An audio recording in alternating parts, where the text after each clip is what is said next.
Hello everyone, जय हिंद। आज हम बात करेंगे 29 अक्टूबर 2025 के करंट अफेयर की। और लास्ट में दो क्वेश्चंस भी दिए गए हैं जिनका जो आंसर है आप कमेंट बॉक्स में दोगे। तो चलिए स्टार्ट करते हैं। आज का फर्स्ट और इम्पोर्टेंट क्वेश्चन, पहले क्वेश्चन में पूछा गया है कि अक्टूबर 2025 में मोदी का मिशन नाम एक पुस्तक का विमोचन किया गया है। इस पुस्तक के जो लेखक हैं उनका नाम क्या है? उनका नाम बर्जिस देसाई है। उसके साथ साथ 2025 में जो रिसेंटली बुक्स जो लिखी गई हैं और उनके लेखक देखते हैं। Operation Sindoor, the untold story of India, deep strike inside the Pakistan. जो लेखक हैं वो है लेफ्टिनेंट जनरल KJS ढिल्लो। उसके बाद दूसरी बुक है different but not no less, लेखक हैं अनुपम खेर। उसके बाद थर्ड बुक है बिलीवर डिलीमा, पूर्व प्रधानमंत्री अटल बिहारी वाजपेयी की जीवनी का स्कील, जो लेखक है अभिषेक चौधरी। उसके बाद है दापन, tales from the Kashmir conflict, लेखिका कौन है? इस्पात चक्रवर्ती। उसके बाद फिफ्थ है demography, representation, delimitation, the north south divide in India, लेखक है रवि के मिश्रा। और सिक्स बुक है democracy heartland, inside the battle for the power in the south Asia, लेखक हैं SY कुरैशी, इनके लेखक हैं। अगला क्वेश्चन पूछा गया है, जो दक्षिण एशिया एथलीट चैंपियनशिप 2025 में भारत ने कितने पदक जीते हैं? तो उसका जो राइट आंसर है वो 58 है। 58 पदक भारत ने जीते हैं। तो उनमें जो मेन चीज क्या है, ये सबसे इम्पोर्टेंट आप ये लगाओगे कि इन पदकों में भारत ने सबसे टॉप किया है। टॉप की बात करें तो 58 पदक भारत ने अपने नाम किए हैं। ये मेडल की टैली है, जिनमें से उन्होंने 20 गोल्ड लिए हैं और 20 ही सिल्वर लिए हैं, और जो 18 है ब्रॉन्ज है। तो उनका टोटल 58 है। अगर भारत के बाद सेकंड नंबर पे है वो है श्रीलंका, 16 गोल्ड, सिल्वर 14 और 10 ब्रॉन्ज है, तो उनकी 40 की टैली है। और उसके बाद थर्ड पे है टैली जो नेपाल, 0 गोल्ड, 2 सिल्वर और 4 ब्रॉन्ज है, और उनकी जो टैली है वो है 6। अब क्वेश्चन ये है कि जो 2025 जो साउथ एशियन एथलेटिक चैंपियनशिप है वो कब हुए हैं? वो 24 से 26 अक्टूबर हुए हैं। कहाँ पर हुए हैं? रांची, झारखंड में हुए हैं। कौन सा एडिशन था? 4th एडिशन था। मास्कोट कौन था? प्रतिचिन्ह वो था दलामा, ये आप याद रखोगे, कई बार ये पूछ लेते हैं। ऑर्गेनाइजर कौन था? साउथ एशियन एथलेटिक फेडरेशन थी, जिसकी शुरुआत जो हुई है 1997 में हुई है। उसके बाद अब क्वेश्चन ये है कि साउथ एशियन एथलेटिक फेडरेशन है क्या? ये एक एथलेटिक के लिए एक गवर्निंग बॉडी है फॉर एथलेटिक, जिसकी स्थापना 1993 में हुई है, और जो उसके सदस्य हैं वो 8 हैं, और जो उनके प्रेसिडेंट हैं वो हैं डॉक्टर ललित के बोहा, इनके सदस्य हैं।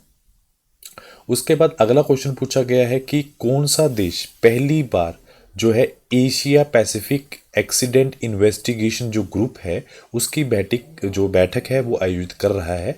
तो उसका जो राइट आंसर है वो प्यारा भारत उसकी पहली बार जो है अगुवाई करने जा रहा है, होस्टिंग करने जा रहा है। उसके साथ साथ कुछ और भी इम्पोर्टेंट जो राष्ट्रीय कार्यक्रम हुए हैं या फिर सम्मेलन हुए हैं 2025 में, जैसे कि ग्लोबल फिनटेक फेस्ट हुआ है, मुंबई में हुआ है। 8th ISA बैठक जो हुई है वो नई दिल्ली में हुई है। ई गवर्नेंस पर 28वां राष्ट्रीय सम्मेलन 2025 विशाखापट्टनम आंध्र प्रदेश में हुआ है। भारत अंतर्राष्ट्रीय चावल सम्मेलन जो है 2025 नई दिल्ली में। विश्व सोगान सम्मेलन वर्ल्ड टी कॉन्फ्रेंस जो है कोची में हुई है। 5वां तटरक्षक वैश्विक शिखर सम्मेलन चेन्नई में हुआ है 2025 सॉरी। और दूसरा बिम्स्टेक बंदरगाह सम्मेलन का उद्घाटन विशाखापट्टनम आंध्र प्रदेश में। वेव्स दुनिया का सबसे बड़ा एंटरटेनमेंट सम्मेलन मुंबई में। रशियन डायलॉग 2025 नई दिल्ली में आयोजित किया गया। उसके बाद अगला क्वेश्चन पूछा गया है कि इंडो जो पैसिफिक रीजनल डायलॉग 2025 का जो आयोजन है वो हाल में ही आयोजित किया जा रहा है। वो कहाँ किया जाएगा? वो उसका जो राइट आंसर है वो नई दिल्ली में आयोजित किया जाएगा। उसके बाद नई दिल्ली से जुड़े हुए कुछ जो अभी जुड़े हुए करंट अफेयर्स उनको देखते हैं। शहरों में वन्य जीव और जो पर्यटन को बढ़ावा देने के लिए वैश्विक वन्य जीव मेला 2025 का आयोजन दिल्ली में किया गया। राजीव वर्मा जो है जो दिल्ली के मुख्य सचिव नियुक्त किए गए हैं। सेमिकॉन इंडिया 2025 का उद्घाटन केंद्रीय मंत्री अश्विनी वैष्णव ने प्रधानमंत्री नरेंद्र मोदी को भारत की पहली स्वदेशी सौंपी। बैडमिंटन विश्व कप चैंपियनशिप 2026 का जो आयोजन में है वो दिल्ली में किया जाएगा। दिल्ली पुलिस के जो नए कमिश्नर बने हैं सतीश गोलचा। नई दिल्ली में 11वें राष्ट्रीय हथकरघा दिवस समारोहों के दौरान हॉट ऑन व्हील्स की अभियान की शुरुआत की गई। दिल्ली विधानसभा भारत की सौर ऊर्जा संचालित विधानसभा बनी है। प्रधानमंत्री नरेंद्र मोदी ने सेंट्रल विस्टा प्रोजेक्ट के तहत बने कर्तव्य पथ भवन का उद्घाटन किया है। क्लाउड सीडलिंग परियोजना की शुरुआत की गई। भारत का जो पहला है waste to best eco park जो है वो नई दिल्ली में निर्धारित किया गया। उसके बाद अगला क्वेश्चन पूछा गया है कि हाल में ही सुप्रीम कोर्ट ने किस राज्य को सारंडा जंगल का वन्यजीव अभयारण्य घोषित करने का निर्देशक दिया है। उनका उसका जो राइट आंसर है वो है झारखंड। अभी रीज़न क्या हुआ है, रीज़न ये हुआ है कि वहाँ पे अवैध खनन बहुत ज़्यादा बढ़ रहा है। तो सारंडा जंगल जो है वो जैव विविधता, वहाँ की जो बायोडाइवर्सिटी है बहुत ज़्यादा है, भरपूर है। मतलब वहाँ पे जंगली जानवरों जो पेड़ पौधे बहुत ज़्यादा है, उसकी वजह से वहाँ पे इलीगल जो माइनिंग एक्टिविटीज़ चलने से पर्यावरण को खतरा है। इसे बचाने के लिए वन्यजीव अभयारण्य घोषित करना आवश्यक माना जा रहा है। सारंडा का मतलब क्या होता है? 700 पहाड़ियाँ। यह झारखंड के पश्चिमी सिंहभूम और जिले का एक समृद्ध वन क्षेत्र है जिसकी जो लगभग 856 वर्ग किलोमीटर में फैला हुआ है। यहाँ पर जो आयरन ओर्स का एक विशाल भंडार पाए जाते हैं, जिसकी वजह से यहाँ पे इलीगल माइनिंग एक्टिविटी हो रही है। और यहाँ अगर बात की जाए जो भारत के कुल भंडार की आयरनिंग ओर्स की, तो 26% हिस्सा यहीं पर है। उसके साथ ही कुछ अब जो झारखंड में आयोजित किए गए हैं कुछ जो करंट अफेयर्स हैं, जो फैक्ट्स हुए हैं। तो पहला जो महिला हॉकी इंडिया लीग है रांची में हुआ है। उद्धवा झील जो है झारखंड की पहली रामसर साइट बनी है। 15वां जो महिला हॉकी चैंपियनशिप 2025 है पंचकुला और झारखंड में हुआ है। 27वां पूर्वी क्षेत्रीय परिषद बैठक रांची में हुई है। पहला खनन पर्यटन प्रोजेक्ट झारखंड और जो ब्रांड एम्बेसडर है वो है MS धोनी। अटल मोहल्ला क्लिनिक का नाम बदलकर mother Teresa advance health clinic बना दिया है। शिबू सोरेन जो झारखंड के पूर्व जो मुख्यमंत्री थे उनका हाल में ही निधन हुआ है। और प्रमुख त्योहार जो है करम पूजा हाल में ही बनाया गया। उसके बाद जो नेक्स्ट क्वेश्चन पूछा गया है उसमें कि अक्टूबर 2025 में आयरलैंड की 10वीं राष्ट्रपति जो है वो कौन चुनी गई है। तो उनका जो राइट आंसर है वो कैथरीन कोनोली जो है, उनको हाल में ही 10वीं राष्ट्रपति चुना गया है। उसके साथ साथ कुछ अंतर्राष्ट्रीय नियुक्तियां हैं उनको देख लेते हैं। जापान की जो पहली महिला प्रधानमंत्री बनी है उनका नाम है साने ताकाइची। सिंगापुर के जो नए प्रधानमंत्री बने हैं उनका नाम है लॉरेंस वोंग। फ्रांस के जो नए प्रधानमंत्री बने हैं उनका नाम है सेबेस्टियन लोर्निकुन। और कनाडा के जो नए प्रधानमंत्री बने हैं मार्क कॉर्नरी। उसके बाद नेपाल की महिला प्रधानमंत्री सुशीला कार्की। और जो गोबून देश के जो राष्ट्रपति बने हैं ब्राइस ओलाइगोई नकुम। और इक्वाडोर के जो राष्ट्रपति बने हैं डेलिये नेकाबू। उसके बाद यमन के जो नए राष्ट्रपति बने हैं सलीम सलेह बिन ब्रिक। और उसके बाद अगला क्वेश्चन पूछा गया है म्यांमार के जो नए प्रधानमंत्री बने हैं यू न्यो सो। और थाईलैंड के नए प्रधानमंत्री बने हैं अनुसीन चरनावरिकुल। और ब्रिटेन के पहले अश्वेत उप प्रधानमंत्री बने हैं डेविड लैम्पी। और उसके बाद जमैका के नए प्रधानमंत्री बने हैं एंड्रयू होल्नेस।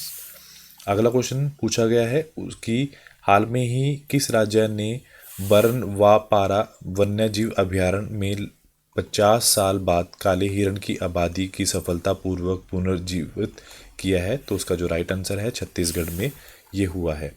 तो रिसेंट में क्या हुआ, छत्तीसगढ़ जो राज्य सरकार ने काले हिरण जिनको ब्लैक बग बोला जाता है उनके जो प्राकृतिक आवास में वापस लाने के लिए 2021 से 2026 तक 5 वर्षीय जो 5 ईयर जो री इंट्रोडक्शन प्रोग्राम शुरू किया है।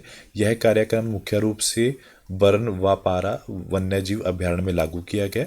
छत्तीसगढ़ वन विभाग ने दिल्ली के जो नेशनल जूलॉजिकल पार्क और बिलासपुर के कनन पंडोरी जूलॉजिकल गार्डन में से कुल 77 काले हिरण को ट्रांसलोकेट किया था। उसके साथ आप ये भी याद रखोगे कि भारतीय वन्यजीव संरक्षण अधिनियम 1972 में अनुसूची 1 शेड्यूल 1 के तहत काले हिरण का जो शिकार है प्रतिबंध बैन किया गया है।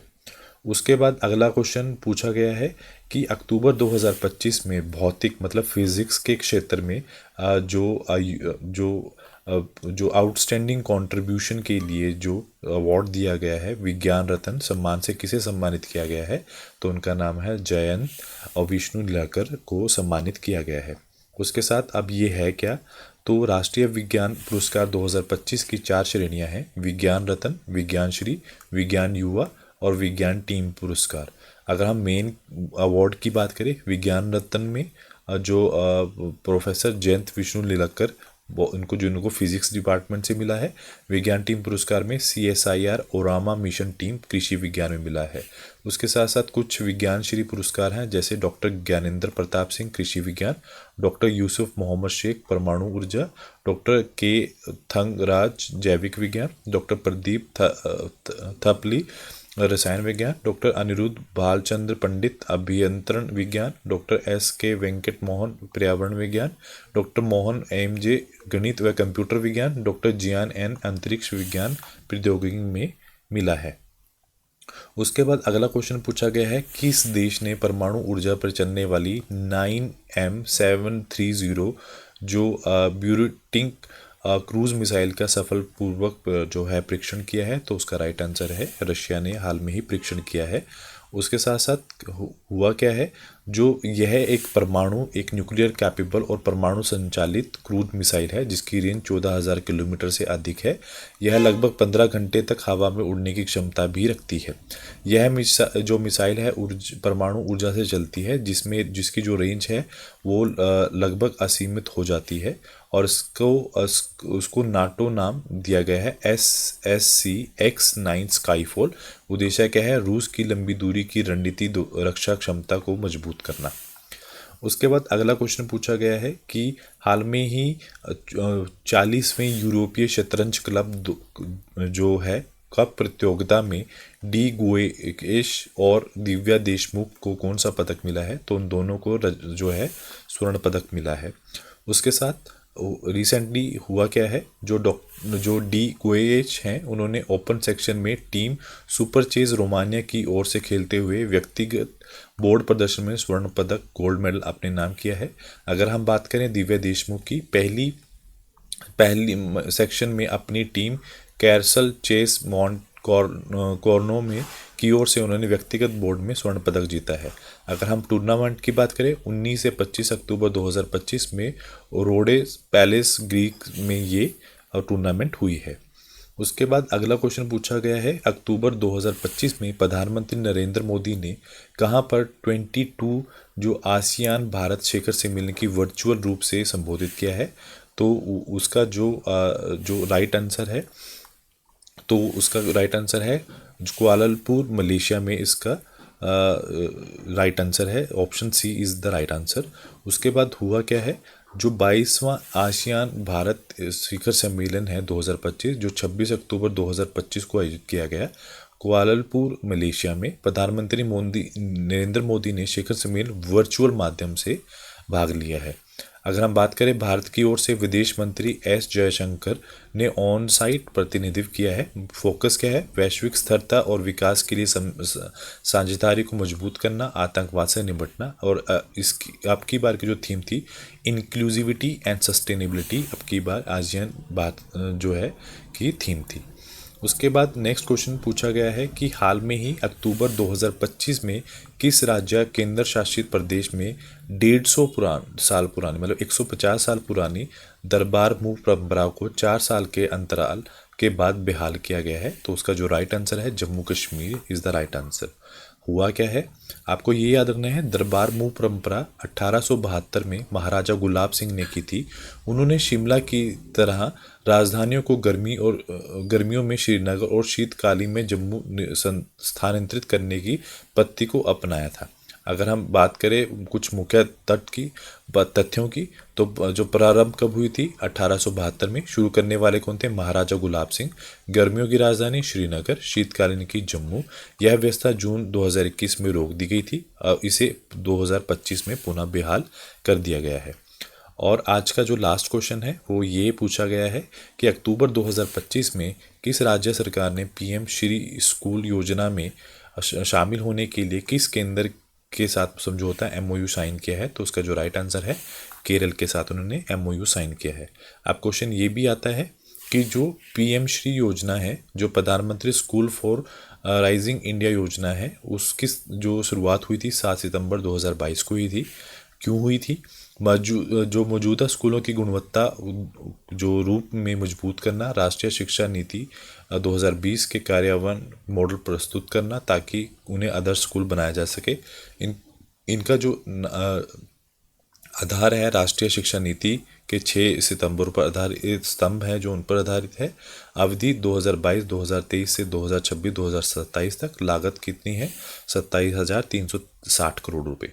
अगर हम आज का जो टेस्ट है उसमें पूछा गया है कि जो हाल में ही एक अभ्यास हुआ है स्पेन में, तो उसमें जो गैर नाटो जो देश है वो कौन बना है, तो उसका जो आंसर है वो जो कमेंट बॉक्स में दोगे। दूसरा है राजमाता सरस्वती का जो निधन हुआ है वो किस देश से संबंधित थी। तो आज के लिए इतना ही। Do like share subscribe my channel. Thank you so much.